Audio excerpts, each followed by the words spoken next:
અમારો સંબલની ખીણમાં પ્રોગ્રામ બાપુ એકવાર રાખે, ગુંડા હોય ઓલા ડાકુ એ. હવે એ તો પછી કાંઈ ઘટે જ નહીં.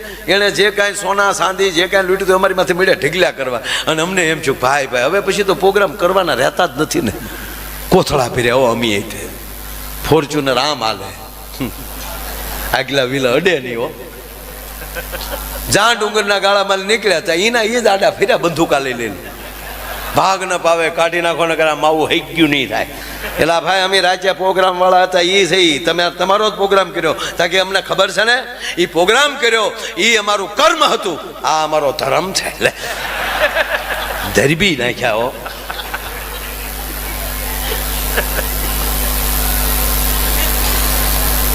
આ બુદ્ધિનો એટલે એક સમય એવો હતો કે જેની પાસે જાજા હથિયાર એ મોટો માણા.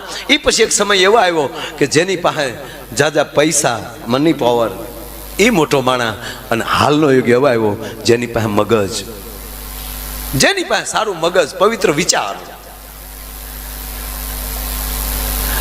ઈશ્વરનો વાસ થતો હોય. અને ભાગવત કથા તો કીર્તિભાઈ એવી છે, રામ કથા છે એ જીવન જીવતા શીખવાડે, આ મરતા શીખવાડે કે કેમ મરાય. અને જીવતા સાંભળે એને મોક્ષ મળે, અને મરી ગયા પછી પિતૃદેવો ભવઃ થઈને પધારે તોય મોક્ષ મળે. આપણે નક્કી કરવાનું છે કે પિતૃથી સાંભળવું કે જીવતા. સુખદેવજી મહારાજે મહારાજ પરીક્ષિતને ગંગાના ઘાટ ઉપર જીવતા જીવ સામે સંભળાયું અને 7મે દિવસે કહી દીધું કે હવે મને મોતનો ભય નથી મહારાજ. અને બાકી કીધું સુખદેવજીએ કે હું બેઠો ત્યાં સુધી તક્ષકની તાકાત નથી, હજી પ્રશ્ન હોય તો બોલ. કે ના હવે નષ્ટો મોહ, હવે મને કોઈ પ્રકારનો મોહ નથી. તક્ષકને કયો ધડ્યો આવે, મરતા શીખવાડે. અને ધંધુકારી મર્યા પછી ગયાજી લઈ જાય એનો એને તર્પણ કરે, ગંગાએ તર્પણ કરે તોય એને મોક્ષ ન મળે. જ્યાં પિતૃ મહિનો આવે ત્યાં પાછો આવે ખમા. એટલે કે પણ તારું તો તર્પણ કર્યું પણ મને ન મેળાવે. પણ આ કીર્તિભાઈ લોકડાઉન પછી આજે કોરોના પછી છે ને પિતૃ અમુક ભૂલે પડવાનો. કારણ કે કોના બાપુજીને કોને બેડા એ જ નક્કી નથી કાંઈ. આવશે કોને ઓલે લખન આ બધું કઈ ખબર નથી. મોક્ષ ન મળે ને ત્યારે મહાપુરુષો પાસે ઋષિઓ પાસે જઈને ગૌકર્ણ મહારાજ કહે. અને ત્યારે ગૌકર્ણ મહારાજ એમ કહેતા હોય, એને કહેતા હોય ગૌકર્ણ મહારાજ તમારે હવે કાંઈ કરવાની જરૂર નથી, આપના મુખેથી જ ભાગવત કથા સંભળાવો. તો સાહેબ ગયાજી જાય અને જેને એમ કહેવાય મોક્ષ ન મળે પણ ઈ જીવે તે એવો પાપીમાં પાપી અધમમાં અધમ જીવ ઈ પણ પિતૃ થયા પછી એને આંગણે ભાગવત બેસે તો એને મોક્ષ મળી જતો હોય. તો મર્યા પછી પણ એમ કહેવાય કે આ મોક્ષ આપ સાંભળીએ તો મોક્ષ ઘીરે જાય ને ભાઈ. તો ઈ જે એના અમુક જે એના છોકરા હોય ભાઈ, ઓહો છોકરા હાટું રાંદલ તેડે પછી છોકરાને કોઈ ન તેડે. એમણા આમ રેઠા રખડતા સડીઓ વગેરે નાકમાલી કપાહ તોળાતો હોય જાણે જીરોના લેમ્પ થતા હોય હમણાં. અને જેવા મહેમાન આવે તો ઉલ્લી મહેમાનના ખોળામાં પડે. મહેમાન આવ્યા પછી હજ તો એ થાય મહેમાનને ખંભે તો પાછો નાક લૂસતો હોય. મહેમાનને એમ થાય હાય હાય હાય કરી પહેરી. પછી હવે એને બાપે ખીજાઈને કીધું આમ જામ ખાટલા નીચે વી આવી, ખાટલા નીચે વી આવી. ખાટલા નીચે આવવાનું કીધું, ખાટલા નીચે વી આવ્યું. ખાટલા નીચે ઊંધો હોય અને પગે પગે મહેમાનને ઊંચા કરે દીઘી દીઘી દીઘી દીઘી. પછી મહેમાને બાપુ કીધું ગરદણીને મહેમાને કે આ છોકરો માનતા વગેરે નો લાગે. હકીકત એ જ હતું, એમ જ આવેલો હાવ.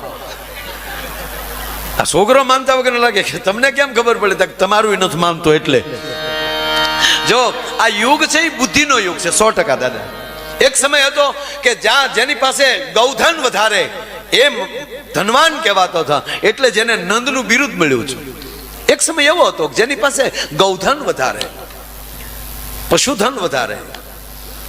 એ પછી એક સમય એવો આવ્યો કે જેની પાસે જમીન વધારે, જમીનદાર મોટો હતો. એ પછી એક એવો સમય આવ્યો કે જેની પાસે જ્યાદા હથિયાર. એકડા બોલતો હતો છોકરો, એકડે એક બગડે બે તગડે ત્રણ ચોગડે 4 47 સુધી રેગ્યુલર વીયો ગયો. 47 થી સીધો 84 વીયો ગયો. બોલો એના પપ્પાએ એના બાએ બધાએ કીધું બેટા 47 પછી 48 49 50 નહીં કે મારા સાહેબ ભણાવે ખોટું ભણાવે નહીં, મારા ગુરુ છે.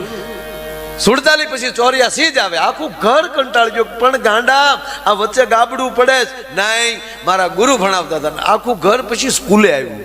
ઓનલાઈન ભણાવતા હતા સાહેબ. એ કે તમે આવી રીતે ભણાવો? આ 47 પછી અમારો છોકરો સીધો 84 કહે. તાકે એમાં તમારા છોકરાનો વાંક નથી. અમે 47 સુધી પહોંચ્યા ને ત્યારે તમારી ઘરે નેટ વહી ગયું હતું, અને તમારી ઘરે નેટ આવ્યું હતા, અમે 84 પહોંચી ગયા હતા. આમાં ઘણા વચ્ચે નેટ વગરનું થઈ ગયું હતું ને થોડુંક બાપુ, એટલે ઘણું ખરું ભૂલાઈ ગયું. ઓલો દીકરો ને એના બાપુજી બે ગાડી લઈને નીકળ્યા. સ્કૂલના બિલ્ડિંગ પાસેથી નીકળ્યા એટલે છોકરે કીધું, પપ્પા ગાડી ઊભી રાખો તો આ બિલ્ડિંગમાં મને જાણે એમ તું 2 વર્ષ નથી ગયો, એમાં ભૂલી ગયો તું. અને ભાઈ ખૂબ ઘરે બેઠા બેઠા માણસોએ લોકડાઉનમાં ખૂબ કીર્તિદાનભાઈને સાંભળ્યા, કલાકારોને સાંભળ્યા, સંતોને સાંભળ્યા. અમુકે ફિલ્મો એટલી જોઈ, અમુકે મહાભારત સિરિયલો આખી પૂરી કરી નાખી, અમુકે રામાયણ સિરિયલ, અમુકે હારા હારા પુસ્તકો વાંચ્યા, અમુકે એમાંથી ટુકડા કાઢ્યા. પણ જેને બહુ મહાભારત જો તમે અત્યારે જેની ઘરે જાવ ને તો જે વસ્તુ એને લોકડાઉનમાં કરી ને એ આપણને તરત ખબર પડે. અમુકે જો મહાભારત જ કીર્તિભાઈ પૂરા કરી નાખ્યો, તેની ઘરે જાય તો એવું જ સાંભળવા મળે. એની મમ્મી કે એને આખું આવું પૂછ્યું. હમણાં 12મા ધોરણનું આ બધું બાપુ, હવે તો સ્કૂલો ચાલુ થઈ. તો એક છોકરો 12મા ધોરણનો વિદ્યાર્થી સ્કૂલે નહોતો જતો, બોલો સ્કૂલે નહોતો, એટલે મૂળ તો ભૂલી ગયેલા છોકરા બધા. એના બાપે 2 વાડીમાં નાખ્યો. ભડ ભાદર થયો છો, સ્કૂલે નથી જવું તો મોટો થઈને શું બનવા માંગે તું શું બનીશ મોટો થઈને? ત્યારે કીધું, પિતાજી હું મોટો બનીને 4 બસ લઈ ઘરની ટ્રાવેલ આખી ઊભી કરીશ, પછી મારા લગ્ન કરીશ, હું મોટો માણસ બનીશ, પછી મારી પત્નીને ભણાવીશ અને પછી એને કલેક્ટર બનાવીશ. તો એના બાપે 2 વાડીમાં નાખે. પાછું અમિતાભનું સૂર્યવંશ જોઈ આવ્યો. અમુકને ફિલ્મ ઘરમાં ગળી ગયા. બોલો કાળીનાગ નાથવા નતો, ભાગવતની કથા મને બહુ ગમે. કાળીનાગ નાથો હતો ને એટલે કૃષ્ણએ વિચાર કર્યો કે તેદી બલરામ ગાયું ચારવા ન આવે તો સારું. શું કામ? કારણ કે એ શેષ નારાયણ ઓલોય નાખતા તો થોડુંક તો લાગે ને, અને લઈને મોટા ભાઈ એમ કહી દે કે નથી મારવાનો, તો પછી શું કરવું? બલરામજી કાલે ના આવે કરીએ. અને બલરામજીના સાહેબ વખાણ કરીને કીધું કે બલરામજીએ ગધેડો માર્યો, અને બલરામજીએ કીધું કે નહીં કૃષ્ણ તેમ કહેવાય કે આવ્યા. પણ મારે એક લોક ભાગવત થોડી ઘણી વાતો કરવી. એ ભગવાન કૃષ્ણ પછી તો ગોઠણિયા પર રમે છે. ગોઠણિયા પર રમતા રમતા ભીત પકડીને રમતા થયા, હાલતા શીખ્યા. અને પછી તો મારો બાપલ્યો છૂટા પટ્યો. 7 વર્ષના થયા ને કૃષ્ણ તો આખા ગોકુળને ચક્રાવે ચડાવી દીધું. બાળપણ તો આવું જ હોવું જોઈએ. ઘણા નથી કહેતા અમારો છોકરો આમ જો કોઈની સાથે બોલ, તારો ડોહો પોદળો થાય. બાળપણ તો એવું જ હોવું જોઈએ ને ભલામણ. બાળપણ કૃષ્ણ જેવું હોવું જોઈએ, યુવાની મર્યાદા પુરુષોત્તમ રામ જેવી હોવી જોઈએ, અને ગઢપણ એમ કહેવાય કે મહાદેવ શિવ જેવું હોવું જોઈએ. પણ બાપુ હવે કઠણાઈ એ છે, જેમ જેમ ગઢપણ અમુક પકડતા જાય ને, અમુક એ જેમ ગઢપણ પકડતા જાય એમ કાઠુડા જેવા થતા જાય. ઓટલે બેઠો બેઠો કહેતો આ કોના ઘરના નીકળ્યા? તારા મંદિરમાં નજર્યું કરી મરી જાય હા વામણા. પણ પછી તો જે ભગવાન કૃષ્ણજી 7 વર્ષના થયા સાહેબ, તો કોઈ ઘર એવું બાકી ન હોય કે ભગવાન કૃષ્ણના તોફાન ના પોગ્યા હોય. અને પાછું ઘર દીઠ એક એની કમિટીમાં હતું, એક છોકરો, ઘર દીઠ છોકરો એક કમિટીમાં. અને એ જ બધા પાછા છોકરા બધા રિપોર્ટ આપે કે આજે અમારા ઘરે આ વસ્તુ છે. જેના ઘરે સારી વસ્તુ બની હોય, સારું વધારે માખણ હોય, એની ઘરે જ રેડ પાડવાની. ગઢવી સાહેબ કૃષ્ણએ પોલીસનું કામ બહુ કર્યું આવું. અને પછી શું થયું કે કોઈની ઘરે કોઈ સલામતી નહીં. પછી ઘરે ઘરે મિટિંગો થઈ ગઈ. બધાય ઘરવાળાએ પરિવારે નક્કી કરી લીધું, ખોટકાઈ ગયેલા હોય એ ઘરે રહ્યો. અમુકની ઘરે ડોસ્યું, અમુકની ઘરે ભાભા, એટલે કોઈ ઘર રેઠું જ નહીં. હવે આવે કાનુડા હાકા ન કરાવી દઉં ને તો જમના ડોહી નહીં, એમ ઘરે ઘરે એકને રાખી દીધા. એટલે બન્યું કેવું સાહેબ, બધા છોકરાએ કીધું કે ભાઈ અમારું ઘર રેઠું નથી, અમારું ઘર રેઠું નથી. કૃષ્ણ કહે હવે કરવું શું? તોફાન કર્યા વગર તો ચાલે નહીં. અને સાહેબ પછી છેલ્લે યમુનાને કાંઠે ડેરો નાખ્યો કે બાયું પાણી ભરવા તો આવશે ને, ક્યાં જાહે? એ પાણી ભરવા કોઈ આવે અને જાડવે એક ગોવાળિયો બેસી ગયો અને ગિલોલીનું સંશોધન કીર્તિદાન તેદી થયું. પાટ ભરી નીકળ્યા, ઠડાક કરતી ગિલોલી મારે માટલું હેઠું. હવે સાહેબ પાણી ભરવામાં તકલીફ પડી, અને એમાં એક બાઈ પાણી ભરવા માટે યમુનાને કાંઠે ગઈ છે. અને પાણી ભર્યા વગર એમ કહેવાય ખાલી બેડે પાછી વળી. એ ખાલી બેડે પાછી વળી, એમાં કોઈએ પૂછ્યું બાઈ ક્યાં ગઈ હતી? કે પાણી ભરવા. કે તારું બેડું તો ખાલી છે. તા કે ખાલી જ હોય ને. તા કા? તા કે ન્યા ઓલો નટખટ ઊભો છે, અને જો પાણી ભરવા જાય ને કે કેમ જાવું પનઘટ પાણી ભરવા, સાગેલી પાણી ભરતા મારે કાન કાકરી રે. કેમ જાવું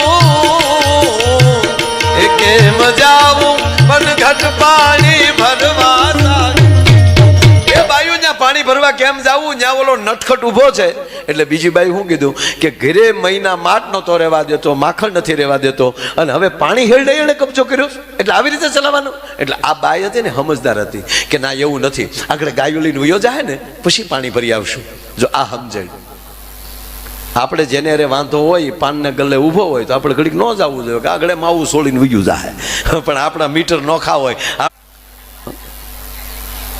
શેનો વટે જો આખી જિંદગીનું સોલ્યુશન એટલું જ છે ને કે બાબા મારી ભૂલ થઈ ગયો તેથી જે બોલાણું ને એકલા મળી અને ખાલી બે જણા જેને તકલીફ હોય એ હામાં એટલું કહી દે તો આખી જિંદગીનું સોલ્યુશન થઈ જાય પણ એટલું કહેવા હાટું કહેવા ગયો પરિવારને વેર એમ કહેવાય દેતા જતા હોય વારસામાં આ ગોપી ડાય હતી એણે કીધું કે ના આગળ વયો જાય ગાયું લઈને તો બીજું બાઈ શું કે એમ થોડું હાલે એક જશોદા માં પાસે ઠપકો લઈને જઈને માં સાંભળતા નથી ને હવે આખા ગામની બાજુ ભેગ્યું થાવ આ મહિલા મંડળ સ્થાપના દિન રામ અવતારમાં મહિલા મંડળ નહોતું બાપુ જો રામ અવતારમાં દાદા મહિલા મંડળ હોય તો સુરપંખા નાક કાપી એકાય તો મોરસા મંડાત અમારા નાક કાન કપાઈ રહ્યા છે સરકાર અમારે હામું નથી જોતી